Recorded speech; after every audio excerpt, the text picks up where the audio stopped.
Please enjoy this message from David Arquette sent in by the fabulous Carrie Tenney. Hey Ryan, how are you? Thanks for doing the Scream podcast.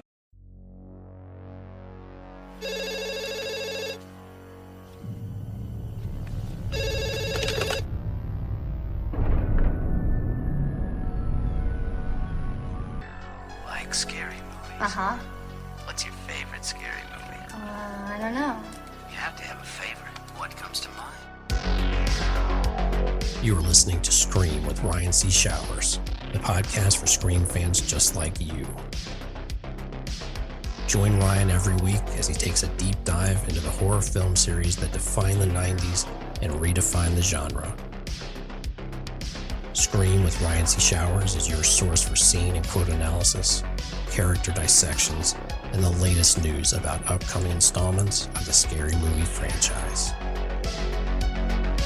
I hear you like horror movies, Curly, but do you like them as much as him? Hello, everybody, and welcome to Scream with Ryan C. Showers. I'm your host, Ryan C. Showers. Thank you for joining me for today's episode. I couldn't be more grateful for everybody out there who listens to the show, who supports my podcast here, listening every episode, or on social media on Instagram, Facebook, or Twitter. If you would like to become a member of the podcast, come to the group Zooms, be on the show on a one-on-one or small group setting, consider joining the Patreon with Scream with Ryan C. Showers. In addition to the benefits of coming on the podcast, you can also join our social media groups, in particular on Instagram. That's the main hub of the podcast. I also do a monthly audio commentary of a Scream movie or a Scream-related film. From now through April, we are going to be having a new Scream movie audio commentary. So if you would like to hear my thoughts in an audio commentary form in the style of Wes Craven, Marion Maddalena, et al. Of the original trilogy, please consider subscribing and supporting the show. Thank you to every single person out there who subscribes on Patreon. So I need to thank TJ Jones, who does all of the graphic design work for the podcast, and Ashley Summers, who helps me produce the show every week. In addition, I need to thank everybody over at Patreon, including the Stab Investors and Daddy Ghostfaces. The Daddy/Mama Ghostfaces, they include Carrie Tenney, Corey Wilson, Andrew Dominguez, and Brett Janovich. I also need to thank all of my Stab investors. They include Mark Harim, Josh Carr, Allie, Tamika Jones, Christian Ranke, David D., Gustavo Mora, Jess Mariano, Joey Nabrini, aka The Vault, John Cardney, Josh Camillari, Scream Queens Podcast, both Josh and Justine, Kevin Abner, Mark Vieira, PW05, aka Philip Douglas, Roy Garza from the Hoodie Talks podcast, Ryan Not Dying Young, Ivan Valance, Sam Levy, and Stevie Shears.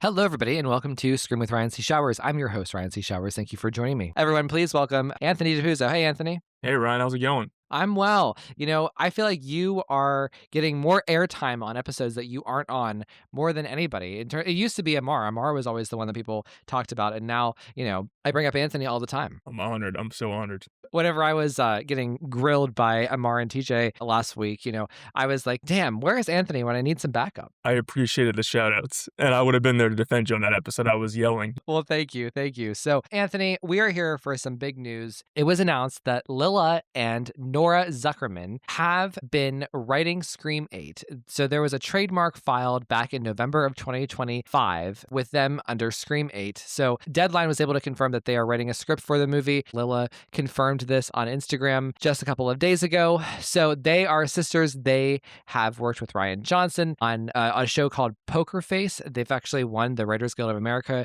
award for their work there. This is a big deal, you know, for many reasons. You know, one, that Scream 8 is moving forward without James Vanderbilt and Guy Busick. The fact that Kevin Williamson isn't listed here as one of the immediate writers, it doesn't mean he won't rewrite it at some point, but also that Scream just seems to be taking a different direction. And it's the fact that we've also never had female writers before in the franchise. So big news. And Anthony, I have to first ask, do you take this as like a confirmation that Scream 8 is officially in the works, or do you take this as they're writing a script, it hasn't been officially greenlit? Oh, it's officially in the works. Yeah, for sure. I mean, after Seven does as well as it did, there's no way the studio didn't want to move forward, and like we theorized, they're fast tracking it. So this is very interesting news. I think I was nervous at first, so like I'm not familiar at all. I know the show Poker Face, but I never watched it. But when I Mhm. did a little research, it's critically acclaimed, and it kind of, I guess, it has some mystery whodunit kind of aspect to it. So I think that's really good to hear. And but when I sat or thought about it, I'm like, their pitch must have been something good if they were hired to write. And I'm ready for fresh. I need something fresh. Fresh writers, Guy and Jamie did write and bring the franchise back with 5, but it didn't click with me. Obviously I had my issues with 5, and especially 6, and like a little things in 7 have always just been writing things for the most part. Yeah. So yeah, I'm ready to move on and get some freshness in here. Well, I think that this is the perfect time for fresh, and I say this as somebody who wants Kevin Williamson to be involved. And there is like a bittersweet aspect to this. Like, yes, we're moving on from the Busiks and the Vanderbilts, but we don't have Kevin Williamson. So we're moving on. It's just without the one person we really want. So again, he could still rewrite. I hope that he does. I hope that he's involved in the process, that he's helping them, because I think what really made Scream 7 special was the fact that Kevin was there to have a hand in the story.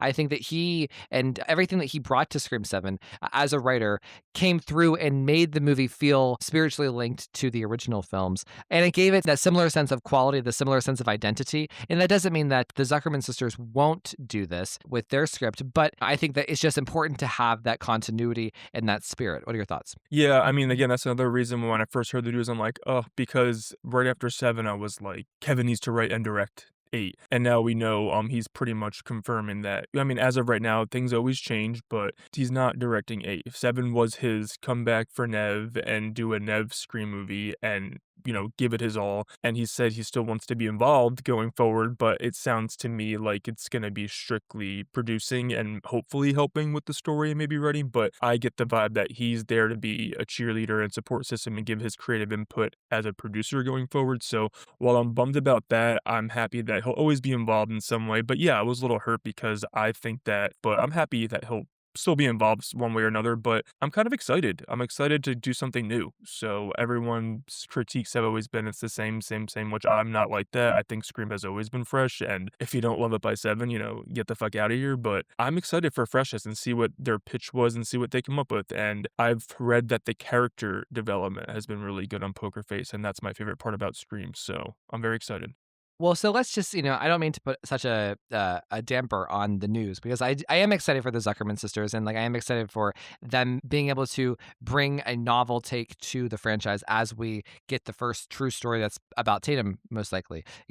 I think that's great. But I do think that it is worth just kind of like sitting and mourning a little bit this idea that Kevin Williamson, like I feel like there was a general sentiment among fans that we wanted him to almost like replicate what Wes Craven did with the original trilogy and make a complete storyline over multiple films. And like, because Scream was back in his hands with Scream 7, it felt like a lot of us wanted that to continue and to be cohesive and complete, and we're not getting that. He doesn't seem interested in that. I don't know if like this was a result of the reviews or if this was always his plan. I've heard him say both things, and that's disappointing. I'm sad that what we saw in Scream 7 won't continue, because I genuinely love his directing in 7, and I thought his writing of Sydney and Galen Tatum was so masterful. And, no matter what happens with Scream 8, we always have Scream 7. I think if you look at this modern era of Scream, you have 5 and 6, which are, some people love them, some people don't. And then you have Scream 7, and then you have what could come in 8 and 9.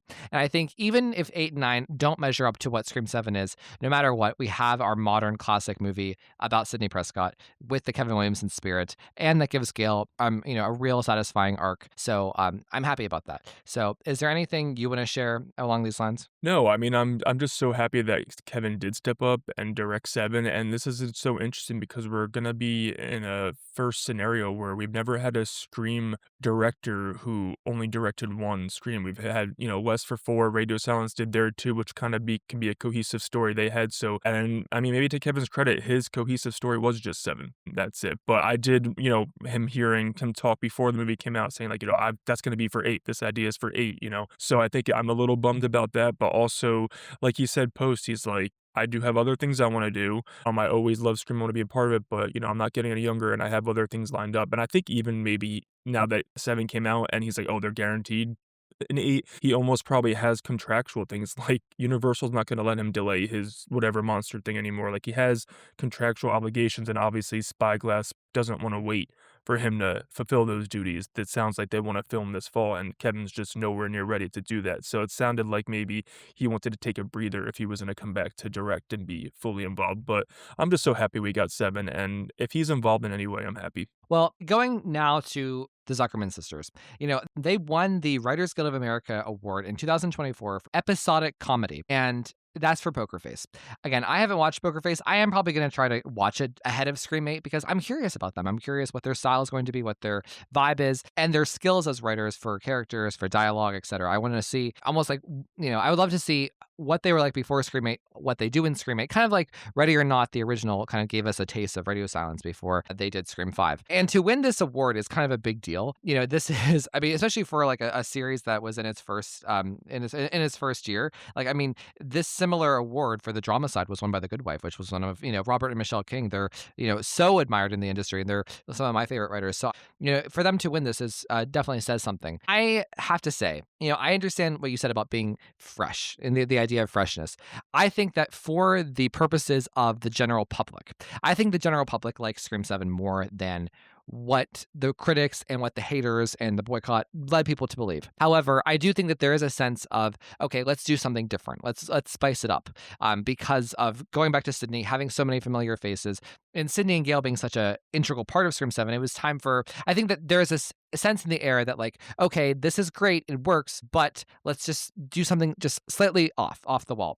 And I think having two new writers who are women, I think actually gives Scream 8 an interesting point of view, an interesting thing to talk about as they promote the movie. And it also just in terms of the narrative itself, if this is a Tatum story or a Tatum, and Sydney story, I think having two women as writers actually could be a really good thing, especially because Tatum is a young woman. I think that they could give her story justice. I think they could tell a different kind of story than we've seen in the past. Not to play identity politics, but I do think that there is, some honor in having women write a character like Tatum, who I think is really defined by her girlhood in Scream 7, and kind of what does that girlhood look like going into adulthood as Sidney Prescott's daughter, as you've lost all of your friends. No, I agree. I'm very happy that they're gonna be 2 women writing, someone in the age of Sydney and Tatum. So that's gonna be very fascinating. And also, I mean, no shade to Guy and Jamie, like they did what they did. I had fun with their stuff, but the material and the dialogue and just it didn't feel like real people a lot of the time. So I'm happy to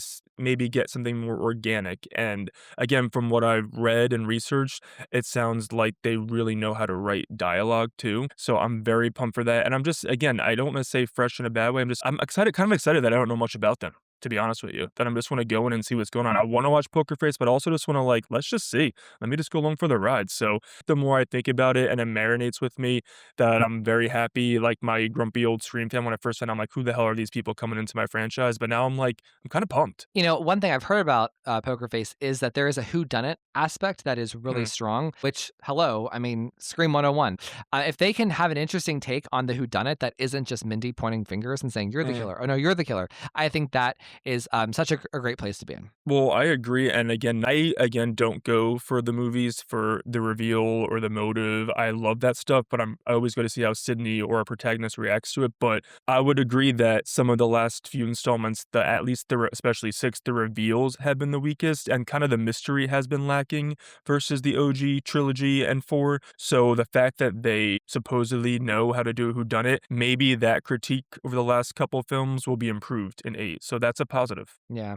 Well, so the Zuckerman sisters, they wrote the pilot for Buffy the Vampire Slayer New Sunnydale. It unfortunately did not go through. So this has been years in the making. Sarah Michelle Gellar and Chloe Zhao have been working on this for, I think, 3 to 4 years. They filmed it. We've seen Sarah on set, in the red outfit as Buffy Summers last year. And a couple of weeks ago, it was announced by Sarah herself that Buffy New Sunnydale would not be going forward. And it's just, I have such mixed feelings about this. One, because I would have loved for this Buffy show to have been going on, and it was written by the Zuckerman sisters, and then for the Zuckerman sisters to write Scream 8. I feel like I've always tried to kind of like identify a link between Buffy and Scream, and that would have been a direct link. That would have been so cool in the modern era. However, there is some pause, I think, that some people have had with this idea of like, oh, Buffy was canceled and the script leaked online. And a lot of people who have read the script have said that the script was kind of dull and just kind of unimaginative. And Buffy was used only in one little scene at the very end. And it's just like, does that give us concerns for Scream 8?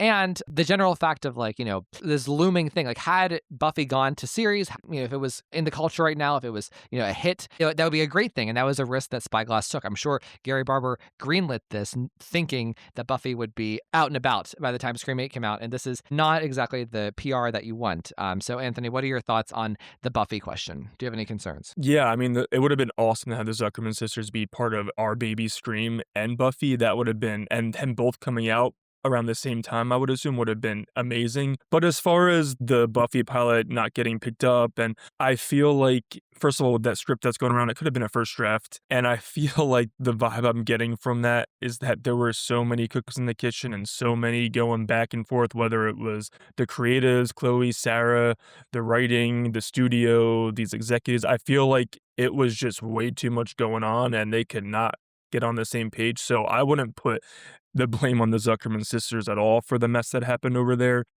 So yeah, I'm bummed out that didn't go through, and I guess slightly have a little bit of pause that Sarah was only included in one scene, but that could have been a studio mandate, or that could have been a creative choice where it's the pilot episode. Scream's a full movie, so it's kind of a little different TV versus movie too. So I'm not too worried about that. I just think that sounded like a mess of epic proportions with all the parties involved. I'm not gonna hold it against them for Scream 8 because of that. And that's how I feel, because we don't really know exactly what happened with Buffy. I think the idea and the question around Buffy is still puzzling a lot of people, just how it got fumbled. It could have been the script. It could have been Chloe's vision being not really matching the vibe of Buffy. It could have been Hulu's demands. It could have just been, like you said, too many cooks in the kitchen, which is probably the correct answer. But I'm not so concerned about it. In some ways, I actually find it comforting. Like, they know how to write in the style of the late 90s, or at least they're comfortable understanding the culture of the late 90s. In some ways, the fact that they had this warm up with Buffy gives me hope that they can match Scream well. I wish that things had been different and Buffy was greenlit and that things were different, but it is what it is. But,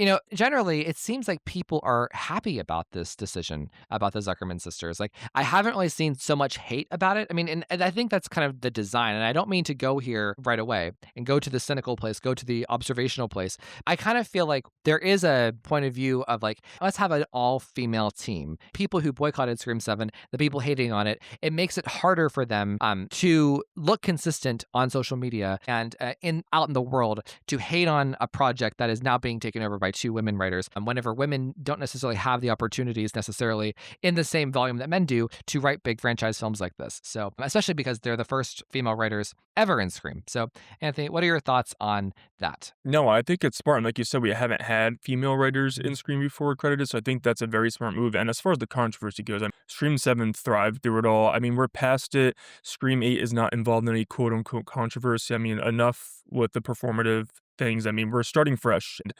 If you don't like Scream, then stop talking about it and stop, using it for clicks and move on from it. So I just think that it was a smart move to hire female directors. And again, that we're going to hopefully get something new and a new perspective because, again, not my criticism, but a lot of criticism is, let's do something new and fresh. And I think that was a decision made on purpose by the studio. So let's see what we get. I'm very excited. I think it would be cool if they went on this all female, all female Nev, we have Tatum back, we have the female writers, and then I don't know if we're going to get a female director, but I have some ideas, and I don't know for sure if they're going to do that, but yeah, I'm all for it. Let's see what happens. Yeah, I think that from a marketing perspective and just from a creative perspective, if they're going to go fresh, if they're going to go new, if they're not going to rely on Kevin Williamson, why not? And we're getting a new director, a brand new director. We're not going back to Radio Silence, thankfully, in my opinion. The idea of getting a female director would be in the best interest of the film, just because this movie is so defined by women. This franchise is defined by Sydney and Gale.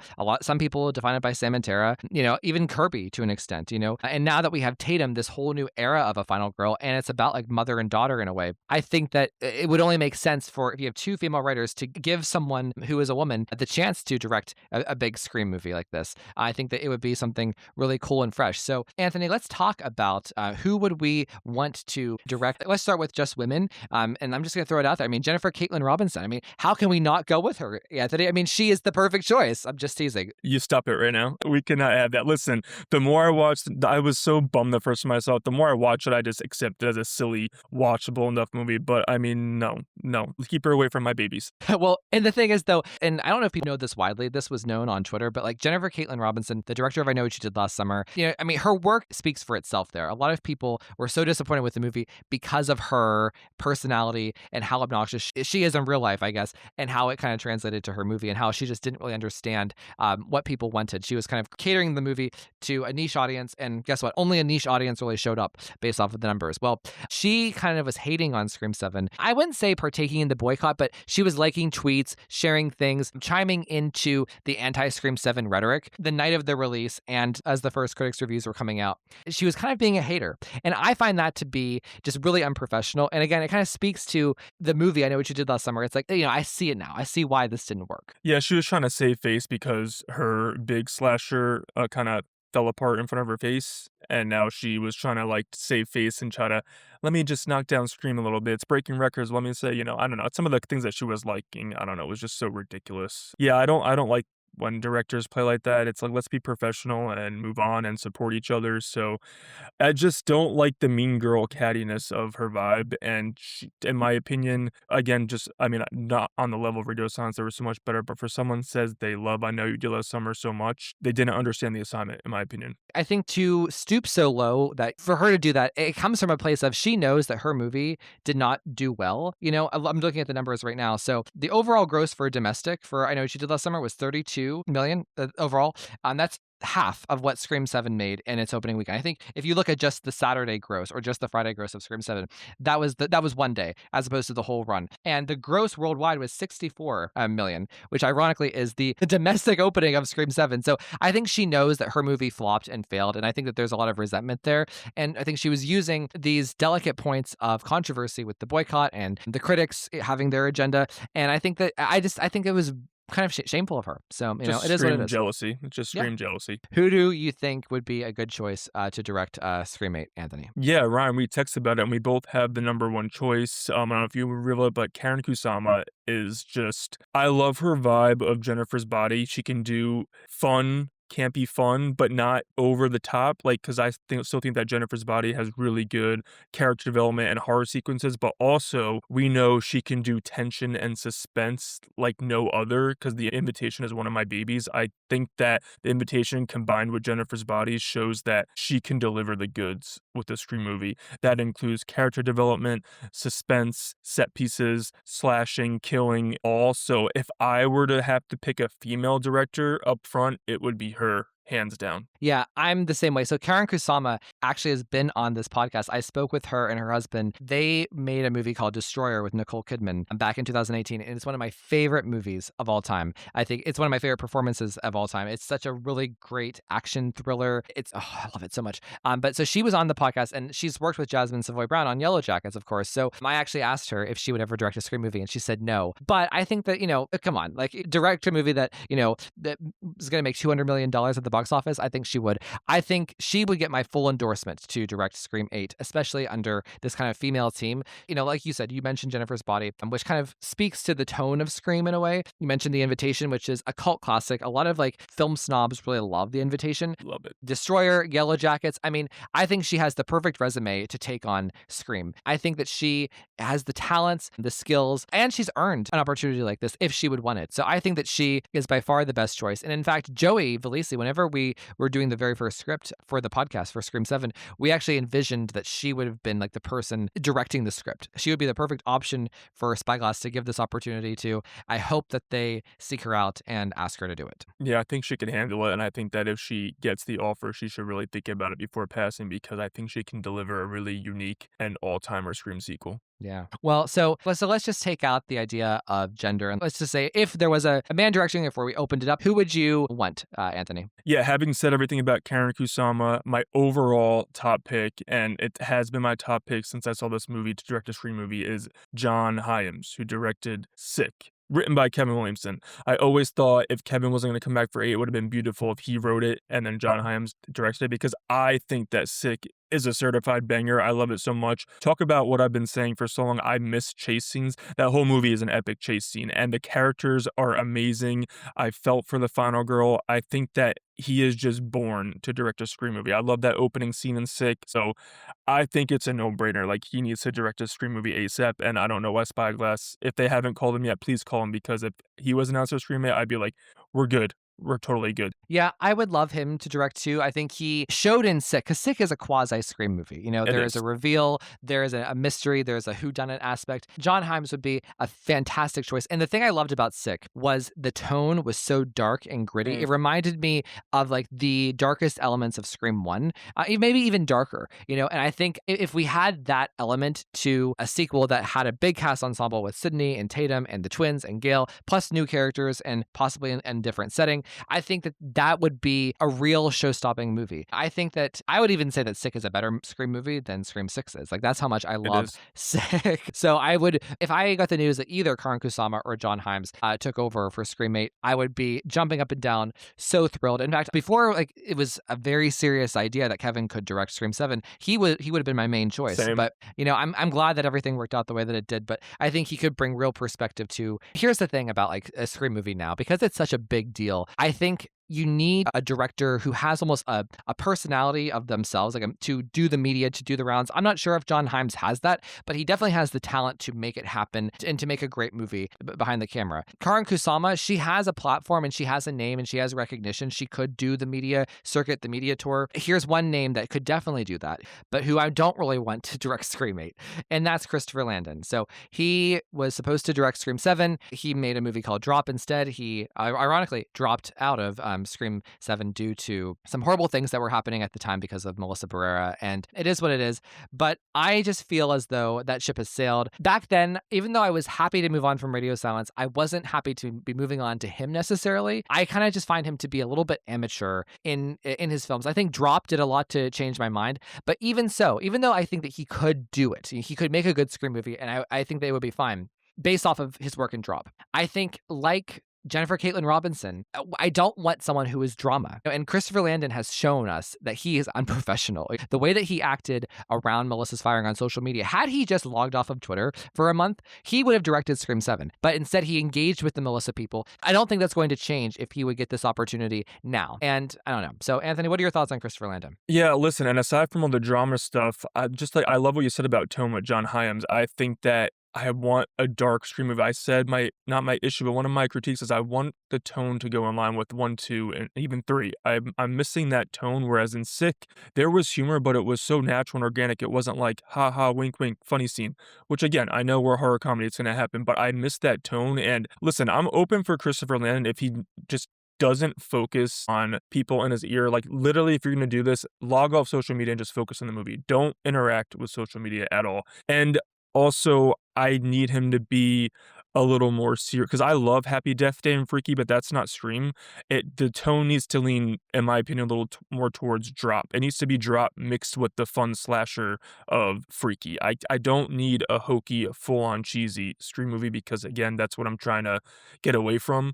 We have had, ever since 4, I've always felt that it's kind of a little bit too cheesy for me, so I'm open to him, but he showed me what Drop that he can do a Scream movie with natural humor, but I'm just nervous that he would be so tempted to lean into the freaky Happy Death Day of it all, and I don't want that. And the thing is, we all know that's what he would do. So Yeah. that's the thing. We can hope for the best. We can hope for Drop. We can hope for that serious, emotional tone that he brought to Drop, but we know he's going to go goofy. It's only inevitable. And that's what we don't want from Scream. So, personality, like, aside, that doesn't give me confidence in him to direct. So it is what it is. But, so Anthony, we have got like soft rumors about the script, and there's a lot of questions around it.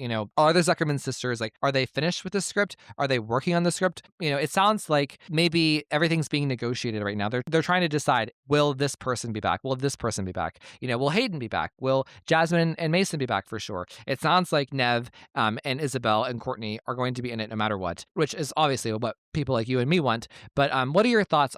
If you had to take a guess, what is going on with the script? Do you think that there's a draft that's finished? Do you think that it's being worked on? What are your thoughts? I think it's being worked on in close proximity with the producers trying to get their shit together and figuring out schedules, availability, actors' availability, and all that. So I do think it's still being worked on.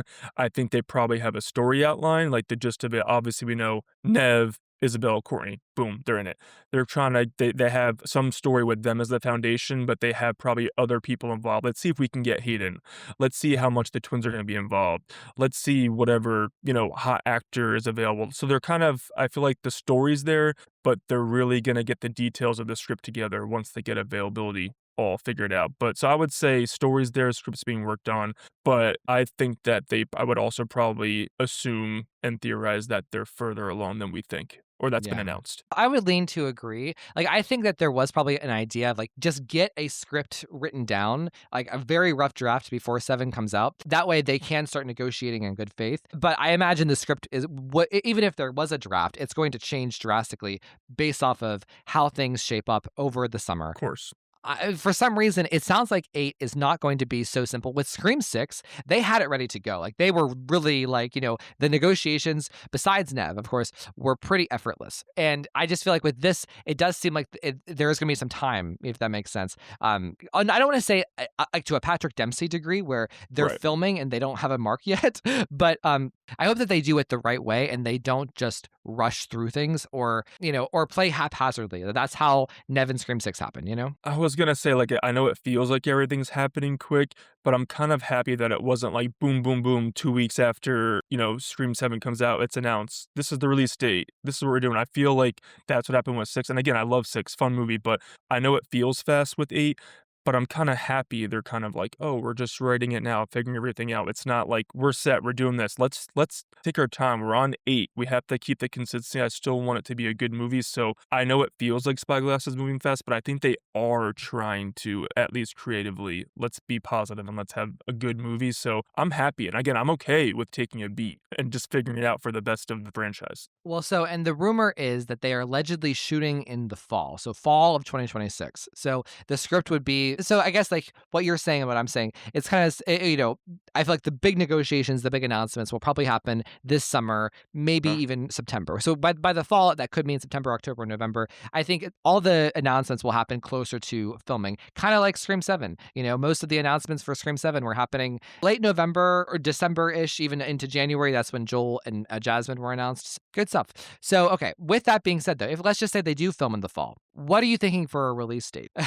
This is complicated because if they film in fall, all the other Scream movies were kind of filmed in the summer or even, in the winter. So we've never filmed a Scream movie in the fall, or at least in the modern era, we haven't. So this could lead to September of 27, October of 27, or January, February, or March of 2028, which would seem like a long time. That'd be over a year from the time they filmed to the time they released. So, Anthony, what are you thinking? Listen, I want another Scream movie as much as everyone else, but I think we've shown how successful these movies do when they have a solid winter release date. So for me, I think February 2028 sounds really nice. Let's get a weekend to the movie itself again. Let's have a really prime release date so it can be successful. I will say, warn people, I do see this having, not quality-wise, but like, at least in my opinion, box office wise, the same trajectory of like Halloween Kills and Ends. I don't think it's going to be like Scream 7 is going to be every Scream movie from now on. I think Scream 7 was a very special circumstance. They went all out, returning Neve Campbell front and center, Kevin Williamson directing. I wouldn't be surprised if this one, falls more in line with the Scream 5 box office. Because again, that's natural for a box office to, again, it's still consistent, but you're going to have a high at some point. So don't worry if this goes a little below 7, everyone. It's still a successful franchise, but I would say let's give a little breather and have a 2-year gap and do February 2028. The only other thing I'd be okay with is if they did do like a Halloween October 2027 release date, because I think that would set it up for success as well. But I'm fine with waiting 2 years, honestly. Yeah, I mean, September was always like the month of the Conjuring movie releases, and they always did it especially well. October is risky. There's always other horror movies that come out that are eyeing for the Halloween buzz. Scream, I actually think, could fill the void really well, and I actually think that they could market it as the horror movie of October, and it'd be a huge success. I would be fine with either of those. I think that it's a little risky. I think September is less risky than October, but well, it is what it is. Otherwise, I agree with you. I kind of think January, February of 28, I think as long as it has the weekend to itself, we can make it an event. I think that's the best recipe for success. So I don't know. I'm fine with not rushing too. Scream 7, this was an exhausting time, and I kind of want to live with the Scream 7 era a little bit more than just jumping in immediately and getting Scream 8, tomorrow. Again, you have Conjuring did good, but also like mid to late September, The First Smile really knocked it out of the park too. So that could be a good release date, like end of September. So it has most of October, and then you get another horror movie that takes over for Halloween. But Scream had the whole build up to Halloween, so I'm okay with that. It would be cool to see a Scream movie in theaters around the fall time, especially my birthday's in September. That'd be cool. But it's either gonna have to be that or stick with winter. Don't try to do the spring again. Don't do an April or a May, because I don't know. I feel like there's just too much going on, and I think the release dates are important for the franchise, and it's proved that it really succeeds in the winter. So do Halloween or winter. Let's not push it. I would avoid November, December at all costs too. That's holiday time. It screams holiday movies to us, but it's not to the world. Not in today's box office anyways. Well, one last thing. I wanted to just address what you said about the box office and like a possible dip. I kind of agree. It's not going to make as much as Scream 7. I think Scream 7 really was a lightning in a bottle. The only circumstance where I think it could do it again is Scream 9. If Scream 9 does Sydney again, if they really make her the focus again, and it's almost like this is the end, this is the last chapter, I think that then we could have another moment like Scream 7 where it was so massive, so big, or if they did like an all survivor movie, and Sydney was back as the main focus, I think that would also be a really big marketing opportunity. I think it's going to do well, but we'll see. We don't even have a script yet, so it is what it is. No, I agree. I think the middle chapter is always tricky. I think it's kind of like not the placeholder, but it's leading up to something. So while I think it's going to be super successful, it's going to lead to the end of the franchise in 9 or 10, like the ultimate. So that's going to be the marketing hook for that. But this one's still, it's going to do fine. It's going to do somewhere in between 5 and 6, I feel like. So that's super, super successful, and I'm amped for it. But yeah, I wouldn't expect, $215 million overall box office. That was crazy for Scream 7, and we love it. But it's still going to be very successful. But again, it has to have a high, and I think that Scream 7 had so much going for it marketing wise, and we'll just have a good successful Scream movie with Scream 8. So I'm very excited, and it'll still be successful. It'll do better than 5 still. It's just not going to be, knock it out of the park with the craziness of Scream 7. Awesome. Well, Anthony, thank you for coming and helping me warm up everybody to the idea of Scream 8 now that we have real official confirmation. Please tell everybody where they can find you online. Yeah, you guys can find me on Twitter, X, Anthony DePuzzo, and then I do a podcast with my friends, Never Split Up Pod. Just follow us on social media and subscribe to our YouTube. Thanks, Ron.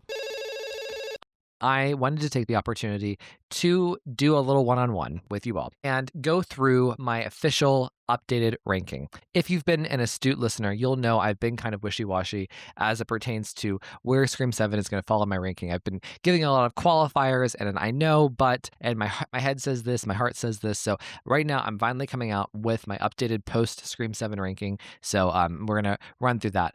I actually have kind of like, this is a very down the rabbit hole thing, but I've kind of designated each Scream film as an episode of Friends. I know that sounds silly, but like, how all of the episodes of Friends start out with like, it's called the one where, or the one with, like the one where Rachel gives birth, the one where everybody finds out, the one with the lottery. So I was like thinking about like, how could I summarize each Scream film and what they mean to me by using that context. And once I did that, I was like, ooh, this actually makes perfect sense. So I'm going to read them out here aloud. And I want to kind of like disclose this through an updated ranking, if that makes sense. So, okay, so starting out at number 7 is Scream 6. And I am dubbing this as the one I never truly loved. And I think that's like just the perfect way to describe it because like, back when it was released, like there was an exciting element to living the Scream movie and seeing the chase scene and stuff. But even though I was somewhat excited by it, I knew the flaws and the limitations. There's only so much you can do when your Scream movie has an opening that doesn't entirely work because of the writing and the acting and the directing.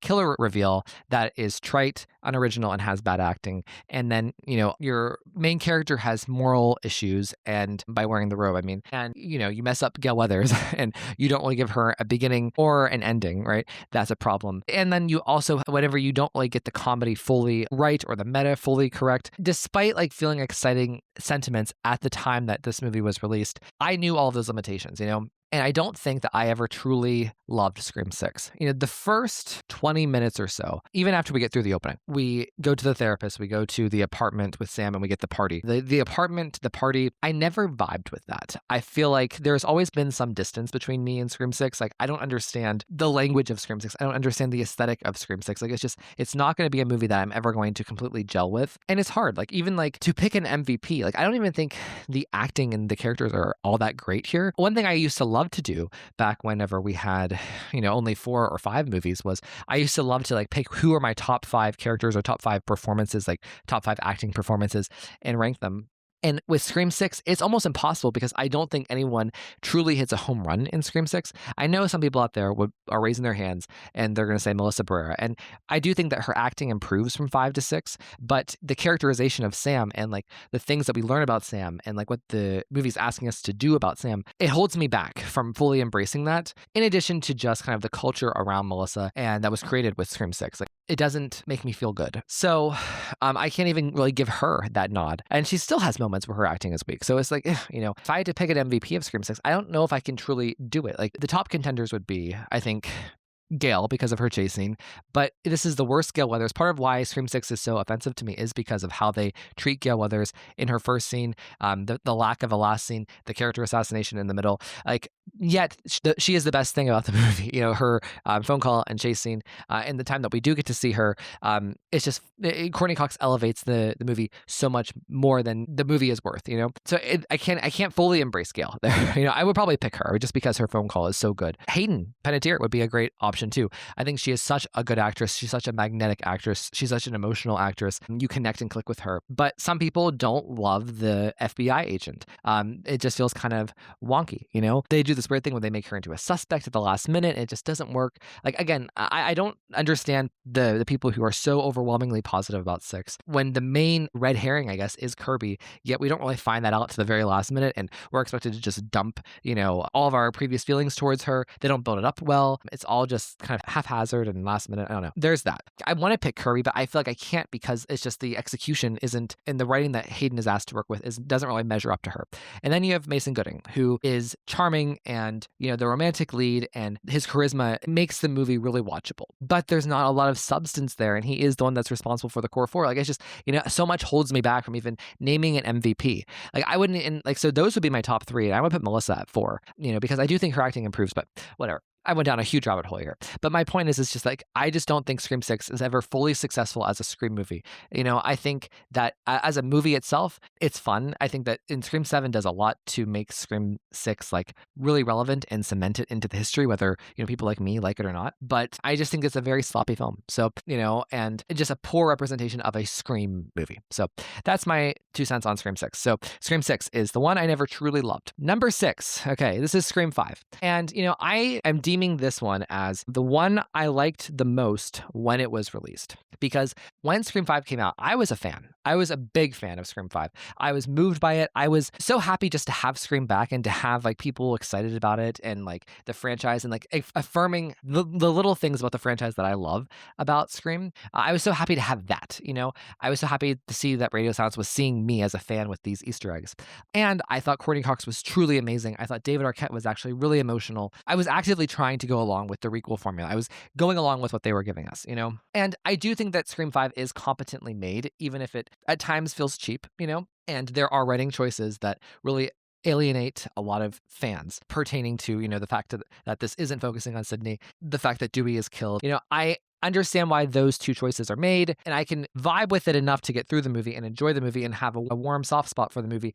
But I can also recognize that those choices can be criticized, considering like, the alternative options, which were to have Dewey in more Scream movies and for it to really, for Scream 5 to have been what we got with Scream 7, in terms of focusing on Sydney's life. So, but I do think online people who try to hate on me, which, I do nothing and the hate still just rises up. They do this thing where they try to lump me in as somebody who is just anti 5 and 6 purely because of Nev and that I'm a toxic fan like Richie. And I just don't think that's fair. I don't think it's fair when you look at how I acted with Scream 5 and how nice I was to Scream 5 in my coverage. And what I've said about Scream 5, they try to paint me with this brush, and I just don't think it's fair. In fact, Mark Harim, actually, he just reminded me, like in our Radio Silence review, we did like a little ranking of all of their films whenever we were talking about Ready or Not 2. And I put Scream 5 first, like above Ready or Not or Ready or Not 2. So, I mean, like, I like Scream 5. And again, I watched the movie in January and it was a terrible rewatch. And I kind of really, like, Melissa's acting being so bad just kind of tainted the movie for me in a deep way.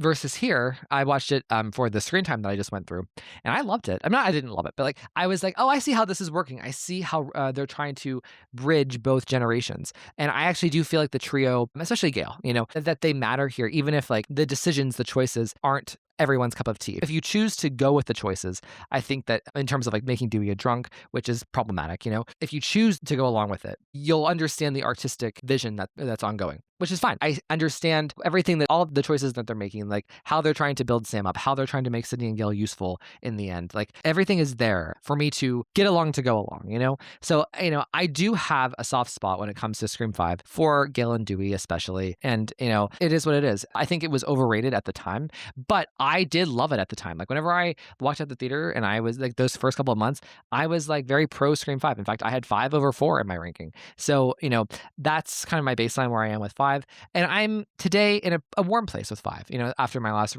rewatch, I was like, okay, I can see how this is kind of working, even if I do think, that the killers are kind of average and Melissa's acting is still, I don't know how that they let this performance see the light of day. It is so bad. I don't know why I didn't notice it at the moment. And that's the beautiful thing about opinions and like art, is like you can shift your perspective over time, and you should be growing. And like this ranking here is not just with Scream 5, but with all my entire ranking is very much me kind of growing, shaping into a new person and like understanding Scream in a different way over time. And that's a good thing. People online think, well, if you say one thing one time 17 years ago, that's exactly who you should be today. And I think that's just very regressive and dumb and anti-intellectual. But I don't know how Paramount and Spyglass allowed this performance to see the light of day. It is so bad. Every single line, she flops. But, for what Scream 5 was trying to do and the vibe and the directing, I do think Radio Silence was careful in how they directed the movie. So I feel warm to it. I'm in a good place with it. So thank you, Gail Weathers. Okay, so Scream 5, in conclusion, is the one I liked most when it was released. Now, here's where it gets dicey. And I've said this many times on the podcast recently, which is like this sentiment that like I feel like I can accept enthusiastically and deeply understand any ranking of Scream that has the Nev movies, the 1, 2, 3, 4, and 7 up front. Like if you were to just put them in a random generator and give me any kind of ranking of those 5 movies as your top 5 spots, I would understand. I'd be like, fuck yeah, I get it. You put Scream 4 first and, Scream 2 second and 7 third, like, fuck yeah. On it, even if you put 3 at the bottom of those movies, I'm like, yeah, fuck yeah, love it, because I deeply love all of these movies. And I feel like that's a consequence of Scream 7, where it's like we have so many movies now and so many good movies, so many great movies, that like it's hard to even let them compete with each other or to get butthurt if your fave isn't nicely represented in someone else's ranking. So anyway, so number 5, God, this hurts because there are 2 different like versions of the world. Like I could have put this one at number 3, but for 5th place I have to go with Scream 4, and I'm deeming it as the one I've grown to love the most. And if you remember, during like the early days of the podcast, I was not overly kind to Scream 4. I was much nicer to the original trilogy. I kind of framed myself as the original trilogy guy, and Scream 4 was different. And I regret that. I regret being so hard on it about the filter and about the score and about the deleted scenes, because all of those are kind of easy fixes and they're child's play issues compared to what we're dealing with now with the Radio Silence films. But I deeply love Scream 4, especially now that we have Scream 7, and 5 and 6. Like, it's just like, I don't see it as kind of like the outlier anymore. I do think it is very much a standalone movie. It's a reunion movie. It's a social commentary movie. But I also just see it as a thriving kind of Scream movie. I see it as like, if Scream 1, 2, and 3 was like the original run of Scream, like Scream 1.0, Scream 4 is Scream 2.0, where it has a different tone, a different style, a different vibe, but it's still a Scream movie and it still succeeds as a Scream movie. I love the commentary about like the original versus the remake and the depth of like the allegory there. If you look at Jill versus Sydney, I do think in some ways you can look at Scream 4 as Jill's remake. If the original trilogy was Sydney's story and Maureen Prescott's backstory, you can almost look at Scream 4 as Jill's remake. It's it's a brilliant film. And like the messaging is so intense and clever. So much of Scream 4, the themes are padded throughout consistently. They build to nice arcs. The trio, each of the trio at an interesting point in their lives. That's consistent with what we saw in the original trilogy. And Jill is just one of the best killers ever. Like I think that she is objectively the best. I prefer Roman, but I think I would be fine if someone said that Jill Roberts is the greatest Ghostface of all time. I think she is disturbingly hilarious, and her motive is just really ahead of the time. Scream 4 really capitalized on the moment of horror that we lived through between 3 and 4, with all these remakes and the torture porn and the desensitization of culture that was so pronounced then, and that is even more pronounced now. So I love Scream 4. I love the tone of it. I love that it's kind of like a horror comedy, a black comedy in a way. I'm a massive fan. So I watched it this morning for the audio commentary, and I had a great time. So yeah, Scream 4 is the one that I've grown to love the most. And also, like, I've grown to accept the filter, yet I also love seeing it without the filter. Now, here's where things get dicey. And I'm going to lose some people, and people are going to throw their phone, okay? But it is what it is. The top 5, you guys have no idea like how much I'm levitating when I'm talking about these 5 movies. I love these 5 movies. The 5 movies where Neve Campbell is the number 1 main character, they are my people. They are like in my blood, okay? So I'm going to go number 4 is...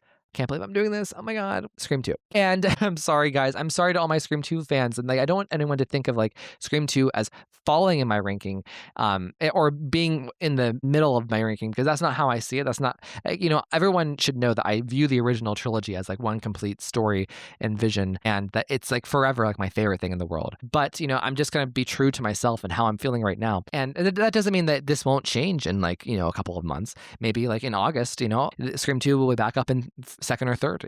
Scream 2 has been many places in my ranking. It's been, second place, it's been third place, and now it's fourth. And that's just the reality of this moment. So please just respect it and know that this isn't any dig towards Scream 2. I love Scream 2. There's literally barely anything I would change with Scream 2. I think it's the least flawed Scream movie. But I am deeming Scream 2 as the one that defined the franchise. I think Scream 1 is the classic. It's like, it does everything right, and it defines the story so well and tells a really unique original story that's somewhat standalone, and all of the choices that Wes makes, they are very new and novel and fresh. But what Scream 2 does, it takes that original film and I think just makes it a lot more human. And I think within that choice to like really focus on the trio, Sydney and Gail and Dewey, they all get escalated to this like deeper character arc, I think. And we start to learn more about the formula of the franchise through Scream 2 with the 2 killers, the revenge. Maureen Prescott becomes more of a figure here with Mrs. Loomis. Stab is entered into the world. The metaphor is about life with theater. Like, it just becomes bigger. So I see Scream 2 as the movie that defines the franchise and defined everything going forward. Like, I think Scream 3 would not have been Scream 3 but for Scream 2. I know that sounds dumb, but if Scream 2 didn't do such a great job of identifying how to use Sydney, Gale, and Dewey, and identifying Stab, and identifying like the killer formula and how Sydney is supposed to function, and like, the fact that she has like a big moment of realization that these are happening again, and yada yada yada, and how to make different suspects and how to connect it to like the larger culture. Like, I know Scream 1 did a very straightforward thing, but I think Scream 2 just makes everything like so much more dimensional and felt in like a big universe kind of a way. So I think Scream 1 is a perfect movie, but I think Scream 2 does a lot more to define the franchise, if that makes sense. So I love Scream 2. I think it's an amazing version of Gale Weathers. I think it has the best set pieces that are natural. I think Wes Craven's directing is what really makes that movie special. And it's the perfect movie that bridges 1 and 2 and really creates this perfect story arc. So I love Scream 2. Okay, now, number 3. I bet everyone out there is nervous. It's like, everyone knows that Scream 3 isn't moving from number 1, okay? But they're like, okay, what comes next? Is Ryan going to put 7 or is he going to put 1? And I don't mean to disappoint people, because I am probably going to be breaking some hearts out there, but I'm going with Scream 1 as my third choice. So I'm calling Scream 1, the one that's the classic, and kind of everything I just said about Scream 2, Scream 1 and 2 are the closest, I think, for me. In some ways, like, I flip-flop back and forth between them. Sometimes I prefer Scream 2, sometimes I prefer Scream 1, it just depends. So I've had both of those versions of the ranking on this podcast over the last 6 years. Again, my opinions about Scream, it's a living and breathing document. For anyone who's offended by it, like, I think you're the problem, not me. Like, how dare you say that I can't change my opinion over time? So as it pertains to Scream 1, the reason that makes me put Scream 1 over Scream 2 at this point in time is like, Sometimes when I'm watching Scream 2, not that I am bored by it, but I do think that there is a timeless quality about Scream 1 that Scream 2 doesn't always hit. There's a magic about Scream 1 that, every time I watch it, I'm really invested in it. Whereas sometimes when I'm watching Scream 2, I am okay to like look at my laptop or be on my phone or do something different. And Scream 1, I recognize through Scream 7 how difficult Scream 1 was to make from Wes, and like how all the choices he made in Scream 1 were really important and vital. I think that Scream 1 was Wes Craven really trying to prove a point about movie making and about his filmmaking specifically. Obviously the opening is perfection. It's beyond perfection. It's something that defined a generation. It may be the best opening of any movie of all time. I think the setting and the way that Wes captures that small town feel is irreplaceable. I think the audacity of Scream 1, how teens communicate and how smart they are and how overly clever they are was really important. I think the death scenes are all really great in Scream 1. My favorite part of Scream 1 is like the A plot that merges into the B plot, which is like the A plot is like the murder mystery, but also then the backstory of Maureen Prescott, and those two kind of link up in the motive. I love Scream 1. It's very dark and disturbing. I don't think any film has ever been as disturbing as that one. And it's just a very scary movie. And it's the classic. There's so many classic things about it. I think it's a little vanilla compared to the other films in the franchise, the sequels, which I find more interesting, less perfect and more interesting. But that's not to say anything bad. It's a classic. It's the classic. Okay, next up. Dun, dun, dun.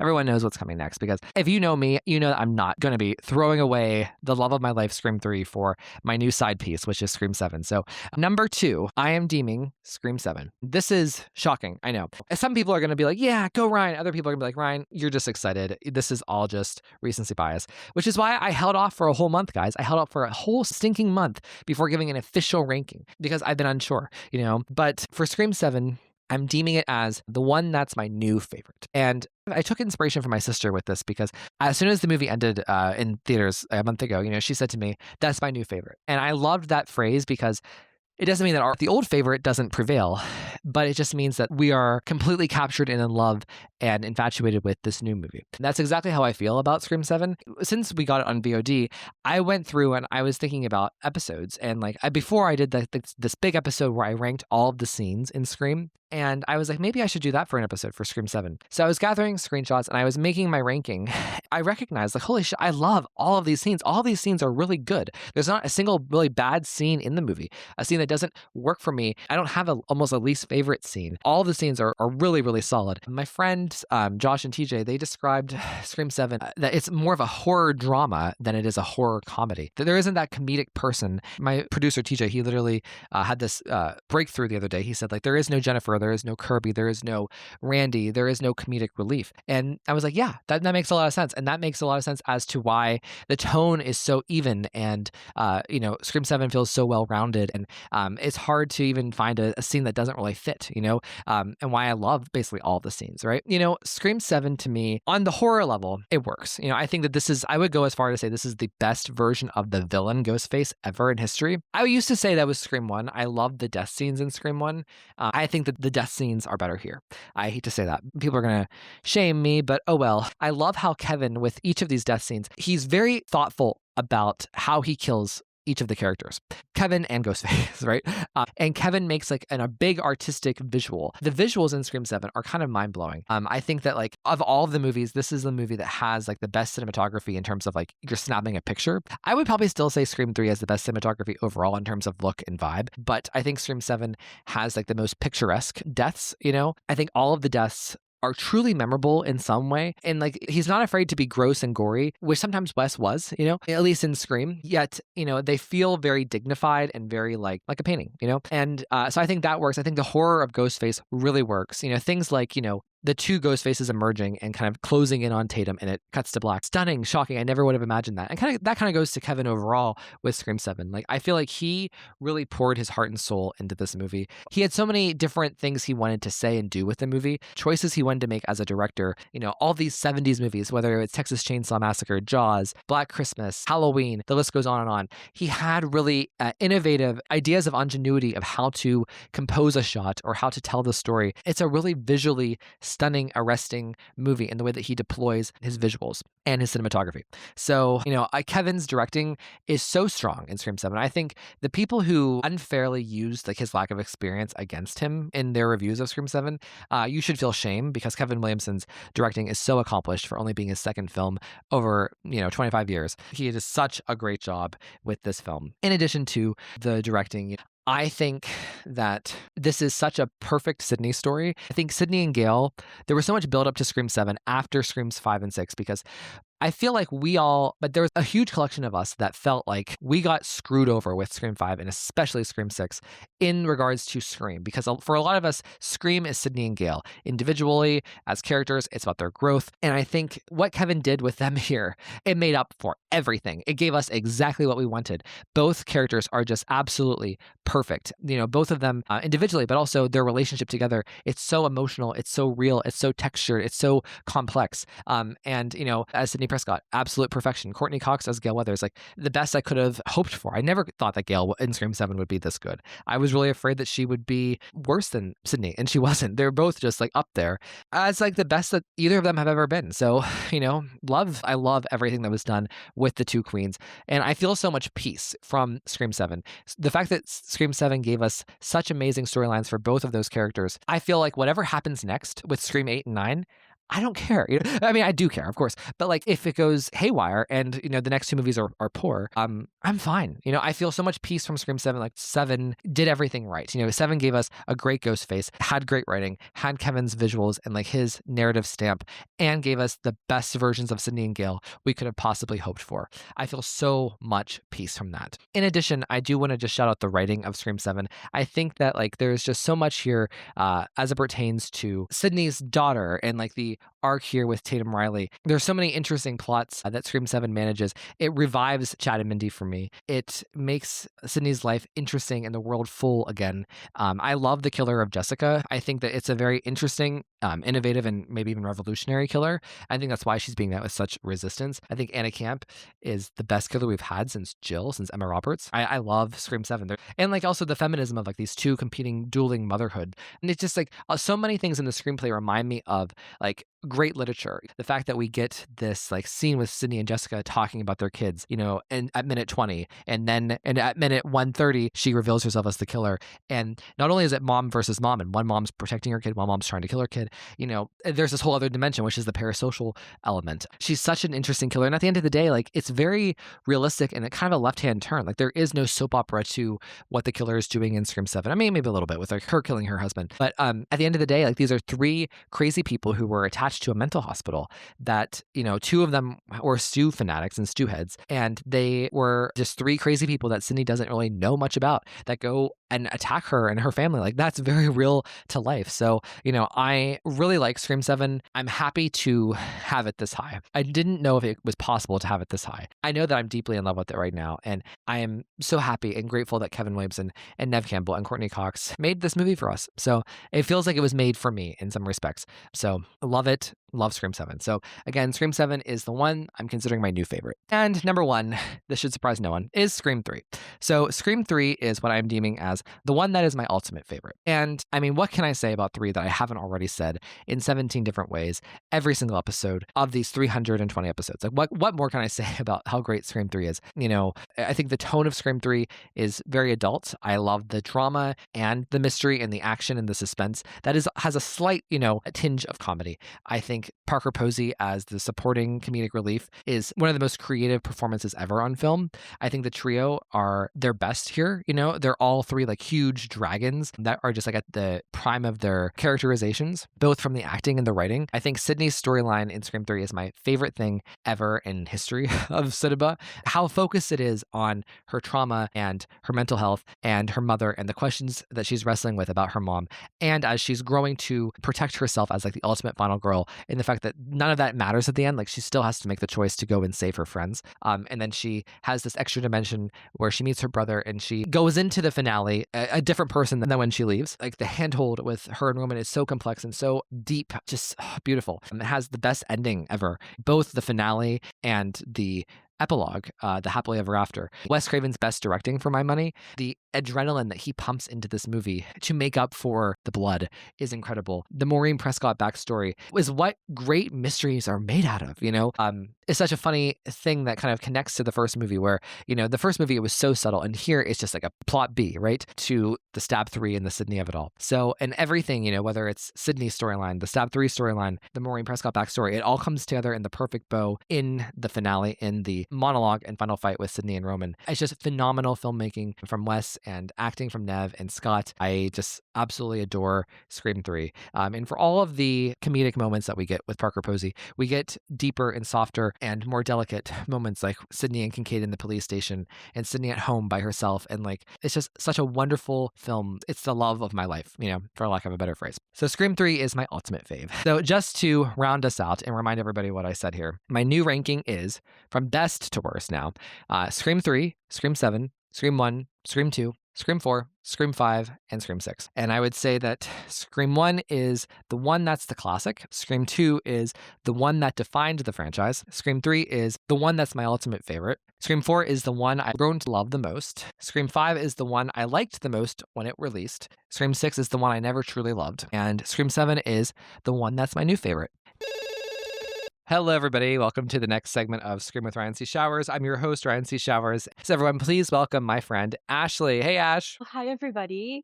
I know some of you didn't miss me.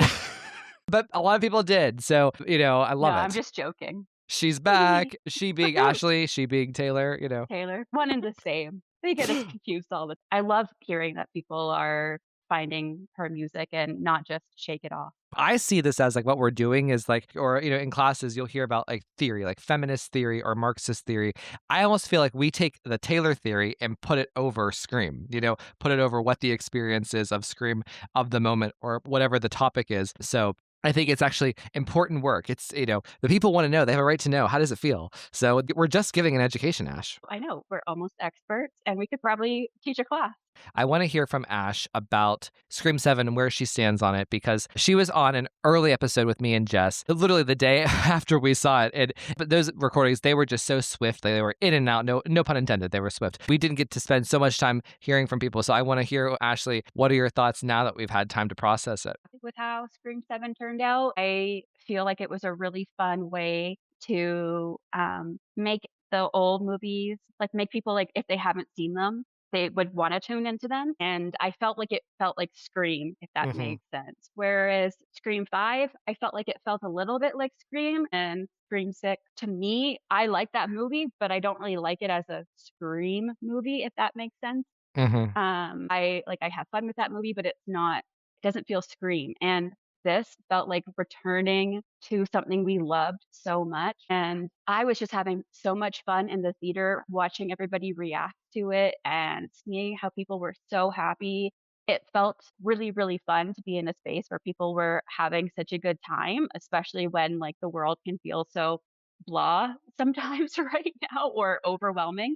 And I just felt like it was just this really little champion that could, and it just kept getting better and better. And after a rewatch, I still really, really like it. I think there's only one thing that irks me in it, and that's if I had to pick a criticism, I could pinpoint. I mean, everybody could pinpoint something they don't like about everything, right? But I enjoyed the teens. I found them relatable, even though I'm not a teen. I found myself relating to everybody except for that piece of shit drama teacher. Fun, the kills were so silly and over the top in some ways, but also felt organic in the scene, if that makes sense. It felt sometimes it's okay, we want to kill someone this way. How do we get there? And this felt more a little bit more organic than some of the horror movies that I've seen recently. I really, really love Tatum. I think she's so sweet. And I love how she's so brave with her mom and how she's looking at, I love seeing a younger woman looking at an older woman and just being in awe of these things that she didn't know about her. And also the storyline of Gail becoming a little bit more fragile and actually seeing the consequences of what has taken part in these movies. Love that. Fucking loved Mark. Oh, really, really liked it. And Mark is creeping up on Danny as my Scream crush. And then I love the twins. I loved watching, I've always enjoyed the twins, but watching them interact was so much fun. It was fun watching them banter, and I felt like we didn't really get a lot of them, like into like just the two of them, like being twins Mm-hmm. before, and it felt a little bit more like sitting down on the couch and like watching them bicker while like just at home, right? Like what their mom would see Mm-hmm. versus how they are around their like the core four, if that makes sense.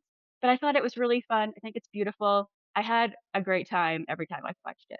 So, there's so many things that I want to respond to that. I feel like Tatum is so Ashley coded. I feel like this is like a character that fits so much into like who I know you to be as my friend and like your taste and like the kind of characters and people you're drawn to. So I love that like there is this character that is so flavored in Ashley. I think that's really cool. So it'll be fun to talk about Tatum as we go through, the next year until we get Scream 8. You brought up the twins. I made a post about like how I feel like Chad in Scream 6, there's like he's like the romantic lead in that movie. It's about his vanity, it's about his beauty, it's about his like, the shirt off, and it's about how charming he is. And in this movie, he is comedic relief, and it's about the banter and the sibling thing. And just there's so many things that you and I have talked about over the last year. I've heard you talk about like the idea of siblings and how you understand sibling dynamics. So I feel like Chad in 7 would be very Ashley approved too, based off of that. Yeah, I love how I mean, it's impossible for Mason to not be handsome, obviously. But it was more about him and his relationship to what was going on and everybody, especially his sister, and the protectiveness over this new group of people while still like being like watching out, which is exactly what you would be doing. You'd be like, I've been through this. I want to protect these kids Mm-hmm. because I don't want them to go through what I went through, but I'm still going to be like, who the fuck is doing this? And I thought I love Mason. He's so good at he's so charismatic and he just like leaps off screen, and I'm so glad that he's in our franchise and not another one because I'm like our franchise is if we own it, but it feels like if he was in something else I would have been like, oh, I wish he was in Scream. Yeah. You haven't seen the deleted scenes, right? Yet? No, I haven't. There's a deleted scene where Chad kind of stands up for Tatum in the bar to the boyfriend, to Ben. And I understand why it was cut. Like, there's some cringe things that Ben says that don't really make sense. But Chad standing up to him, whenever I actually saw it, I was like, ooh, Ashley's going to like this. You know what I mean? Oh, guys, nothing is hotter than a man telling another man that he crossed a line or just like not defending someone's honor, but just being like, yo, bro, Mm-hmm. that's not cool. Yeah. And or something. So I was like, now I gotta go watch it. So, Ash, what is your current ranking now? I think right now in this moment, it is 1, 4, 2, 7, 3, 5, 6. Okay, cool. I love it. I mean, I think any ranking of the 5 Sydney movies in like the first 5 places is like, I get it. If you want to put, Scream 2 first, Scream 1 last, I don't care. I understand. Like, I'm in a huge Scream 4 moment right now because it's also Scream 4 month. It's the 15th anniversary of our beloved Scream 4. Anything you want to share about Scream 4 and the fact that it's been 15 years of this movie? Oh gosh, I remember going to see it. I remember immediately loving it, just being so excited. It also just has so many really like stars that I loved at the time Mm-hmm. in it, especially like Lucy Hale and Kristen Bell are like two of my favorites. So that Yeah. was so fun for me. And it feels really Wes to me. Like I feel like it feels like Wes is presenting something to a new generation. And I love Jill. I love the silliness and like there's like a little bit of campiness to it. I love how I feel like 4 was something where like we got some really fun characters that got to continue into new stories that were worthy of that, if that makes sense. Not just, oh, we're going to put them in it because XYZ and we need someone to fill this void. But I feel like they really deserved it with Hicks and Kirby. Like, Kirby is probably one of like the most beloved characters in Scream, Yeah. I think. After like the trio, I definitely feel like I hear Kirby as a huge favorite. And I just love that movie. I loved how they incorporated technology and what it was like to be a teen at that time. And I feel like they did a really good job. And Emma Roberts and a coffee table will never, if I see any coffee table, I think of Emma Roberts. And to me, that means it was a good movie. Well, so everybody, this was a big decision to make. I know I say this, it's not so dramatic, right? I agonized about this decision. What Taylor song do we do as the first Taylor song back after Scream 7? And I had this idea of doing a whole month of the Taylor Swift songs of the week for the album Speak Now, which is Taylor's third album. It's the only album she's ever written completely by herself from start to finish. I have a deep love for Speak Now, so does Ashley. And so basically the next 4 songs of the week, they're going to be songs from Speak Now. So we're kind of making April a pseudo Speak Now month. It's actually coinciding because we're doing really important episodes this month. We're going to be doing this episode, of course. This is as we're transitioning into these episodes, but we're going to be doing character-centric episodes. So we're going to be doing a big week of like Sydney. So we're going to have a Sydney week where both episodes are going to be about Sydney and Scream 7. We're going to have a Gale week. Both episodes will be about Gale. We're going to have a Jessica / Ghostface / Stu kind of week. And then we're going to have a Tatum week. So those are like the next 4 weeks. That's what's on the horizon. And each of those weeks is going to have a Speak Now song. Oh, I mean, of course I love it. I mean, there isn't anything that she does that I don't seem to love. I really admire Speak Now because it feels young at heart, but also really mature at the same time. Mm-hmm. And as like a woman in her 30s now, realizing how young she was when she wrote this and like really took that on as something important for her to prove to people that she was capable of this, which is just so silly that she even felt the need to prove that she was right about herself, is she has the ability to do this. And there were still haters when this album came out saying like, oh, she's lying, she didn't do this.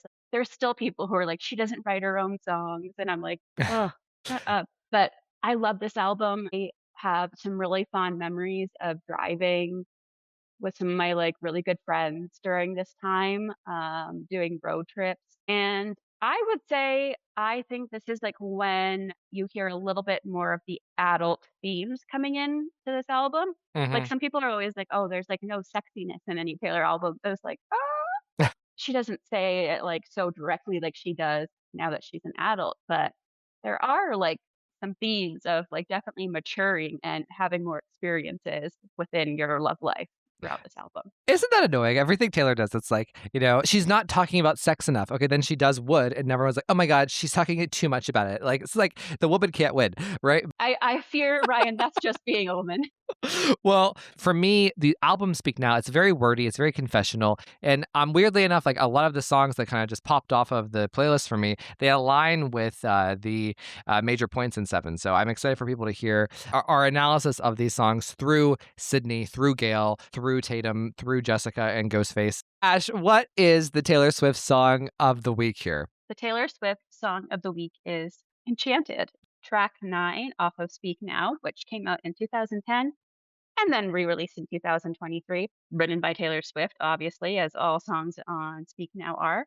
And it was produced by Taylor and Christopher Rowe. And this song is, if I was going to give it a little synopsis, it would be meeting somebody and just like feeling that spark and hoping that there could be something more with this. And this, I'm pretty sure it's confirmed, is about meeting Adam Young of Owl City, who does the song Fireflies. If you guys, I feel like a lot of people our age know Owl City, but he actually wrote a song back, which is really cute.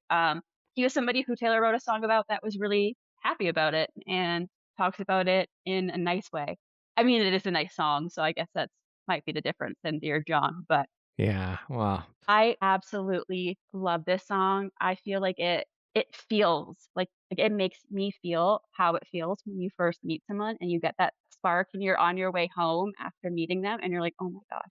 And the lines, please don't be in love with someone else, is exactly how you feel, right? Like you're like, oh my God, I hope they don't have like somebody that they really like. I hope that like I might have a chance here. And I adore this song.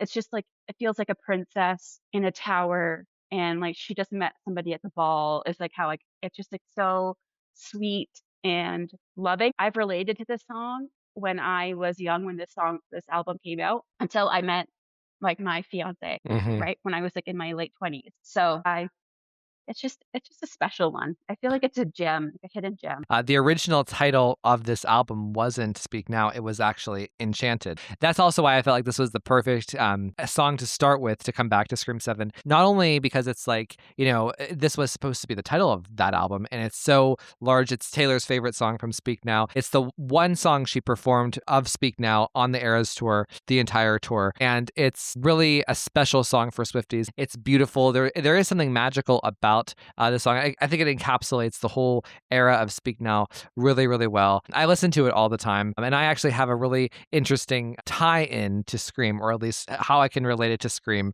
in this moment. But is there anything you want to share about the history of Speak Now and its importance within the world of Taylor, with like the album name and the Eras tour? Speak Now was a really big pivotal part in Swiftie lore, just because, again, she wrote this album by herself. And when this album came out, there was a lot of talk about her talent and if she deserves like all of her success and who gave her success and why she is successful. And I feel like when people are asking the question, do you deserve this and why do you deserve this to continue? And is your legacy justified? Mm-hmm. She really was like, yeah, I'm going to prove to them that it is. And I will tell you, when the Speak Now set happens during the Eras tour, Mm-hmm. everyone is just so happy. And she also did the song Long Live for some shows. And I was lucky enough to see that. She just looks so beautiful and it just feels so young, if Mm-hmm. that makes sense. Like it feels like her younger self dreamt about what this could be. Mm-hmm. And I feel like that's a lot like Scream 7 of like getting to prove that maybe you get to be here and that like your success isn't tied to anything. And this album really was about her speaking her truth and wanting to share with the world some aspects of her life that were going on. Mm-hmm. And I feel like there's like this like fun Scream 7 aspect of like how we are re-falling in love with Scream. And I think a new generation is falling in love with Scream from this, which is also like what happens with the re-records and the Eras tour and Speak Now, her taking ownership of what she loved. It really felt like Kevin and Nev were doing that, of like taking back something that they felt really passionate and connected to. I mean, of course, also Courtney, um, but her being in 5 and 6, like, there wasn't much controversy with, like, her being part of it, and with Nev, it just felt, I don't know, it kind of feels like her, like, kind of proving everybody wrong and being like, "No, this is mine." You're on my wavelength in terms of like how I connected this to Scream. And it's so interesting because Ashley describes Speak Now and as like this, there's still like an element of like youth and like girlhood, but there's also something deeply mature about it. And that's kind of Scream 7 because it's balancing both Sydney's perspective as the mom and Tatum's as the young girl who's curious about her mom. But as it pertains to Enchanted, the song is about, Ashley described that it's like when you first meet someone and you start to have a crush on them or you're infatuated with them or there's a little spark where you're like, oh my gosh, like I'm so happy I met you. Like you're just kind of like just in love in a way, love at first sight. And I kind of relate that to Scream 7. I feel like that is where I am specifically. I hope it's where other people are. Like right now, I feel like I'm in my Scream 7 era. I know that sounds so silly to say, it's so repetitive to say, but it's true. It's like the best of times. And like, it's funny because we just met Scream 7. Like our time with this movie is just starting, much like Taylor in the song. And it could be like the first page of a new like storyline, a new possible trilogy with 8 and 9, or however many movies we get with Sydney and Tatum. It just feels like this is the start of something new, and it's just like there's something so novel and fresh and brilliant and bright and illuminating and just like breathtaking about this moment. And I have described Scream 7 as my new favorite. Like that's like my description of it. Like Scream 3 is my ultimate old-time favorite, but like Scream 7 is kind of my new favorite. And like I feel like all of that is kind of like summed up with a lot of what she says here in Enchanted. And like the parallel of like me meeting Scream 7 for the first time and having these like really fresh feelings about it. That's how I feel like Taylor sings about the guy in the song. I completely agree, and something that I was thinking about is the lyrics that it opens up with is, "There I was again tonight, forcing laughter, faking smiles, same old tired, lonely place." It kind of like after Scream 6 and everything that happened after it was released, there was this little like weight of being a Scream fan. Mm-hmm.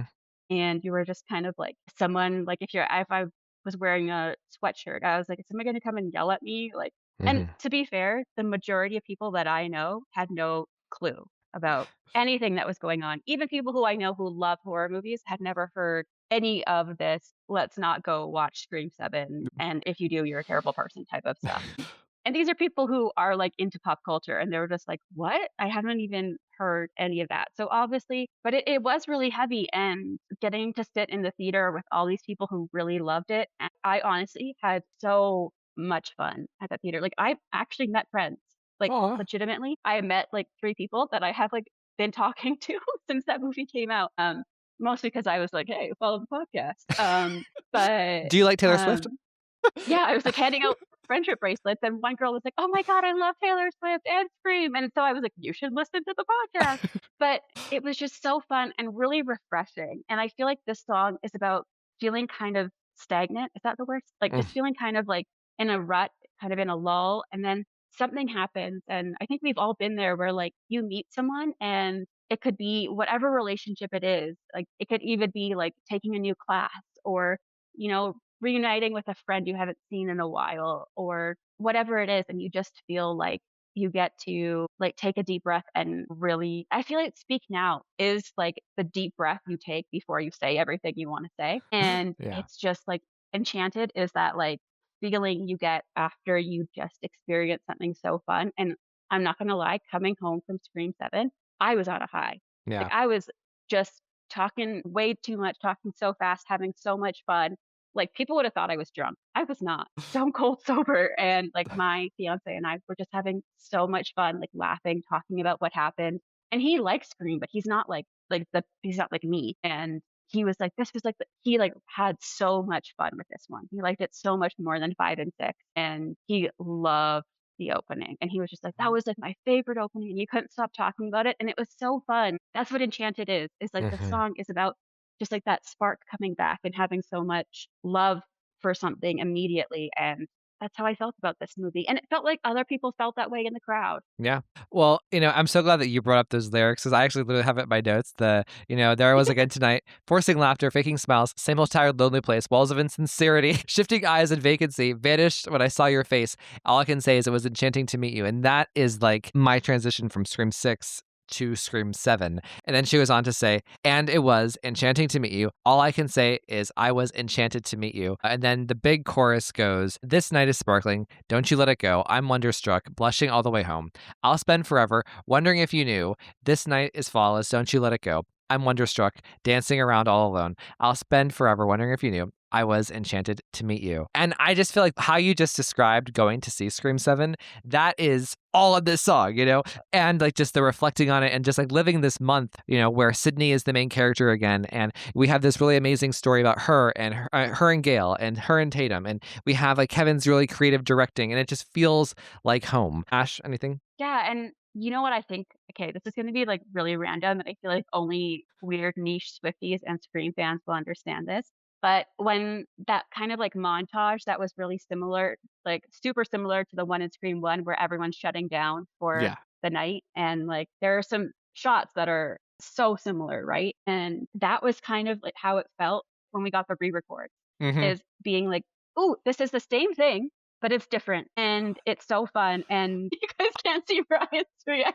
My mind is blown right now. Oh my God. That is what it felt like. Okay, so for Scream fans who don't know about that, who aren't, like, super, into Taylor Swift, when we got the re-records because it felt disingenuous to listen to stream some of this music because of what had happened with Taylor, kind of how it felt like with Scream 7.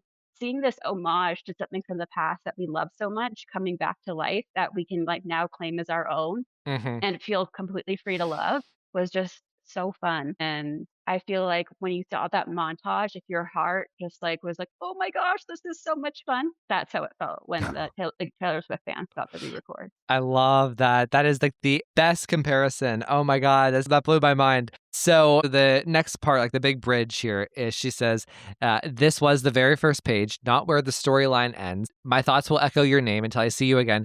These are the words I held back. As I was leaving too soon, I was enchanted to meet you. And that line specifically, this was the very first page, not where the storyline ends. To me, that is my experience with Scream 7. And like the past month has been just like that first initial meeting. It's like, because this movie's going to be with me for the rest of my life and the rest of your life and the rest of all of our lives. And I'm just in deep love with it. And I'm just so excited that that this movie is going to be part of the Scream world, the Scream history for me. And not only that, but this is the first page of the Sydney and Tatum story. Who knows how many more movies we'll get with them? We could get 2 more, or it could be, a long time. So it's just like there's so many places to go with it. It's just like this isn't just an amazing moment itself, but it's also the first page of something new. No, exactly how it felt. Yeah, like this song is discovering something you feel a connection to and you Mm. want to explore it. And who are we to say that it can't be a new movie, right? Like that is exactly, I think, is what's beautiful about art. And I feel like Taylor would find it so fun to be like, oh my God, you're related when you think of the movies that you love or whatever it is, like, or having a passion for a new sport or whatever it is, and like feeling that connection. Well, Taylor, if you're listening, hi. Thank you. I mean, for everything. But, and the last thing we can end with here to wrap up Enchanted is the lines that kind of exit the song. And she repeats throughout. She says, please don't be in love with someone else. Please don't have somebody waiting on you. And repeating. And I don't really have anything to say in regards to Scream here. Otherwise, it's just pretty. It's just so pretty. The way it sounds, what she's saying, I just love it. So It's also really clever. It's such a simple idea. And in classic Taylor fashion, she switches it up and changes popular sayings or words that are incorporated in fairy tales, and she makes them modern. I just honestly, 10 out of 10, this song, in my opinion. I agree. Ash, please tell everybody where they can find you and the game of the week. You can find me at squirrelandspud9 on Instagram. Ryan and I do a Scream game of the week that, depending on our schedule, is coming out usually like Tuesday to Thursday. And we have a lot of fun with them. Recently, people seem to be really, really loving them. So please participate. Everybody, thank you for listening. We will see you next time. All copyrighted material used or referenced in this show belong to their rightful owners and made possible by the Fair Use Act. And number 3, never, ever, ever, under any circumstances say, I'll be right back. Because you won't be back. Get another beer, you want one? Yeah, sure. I'll be right back!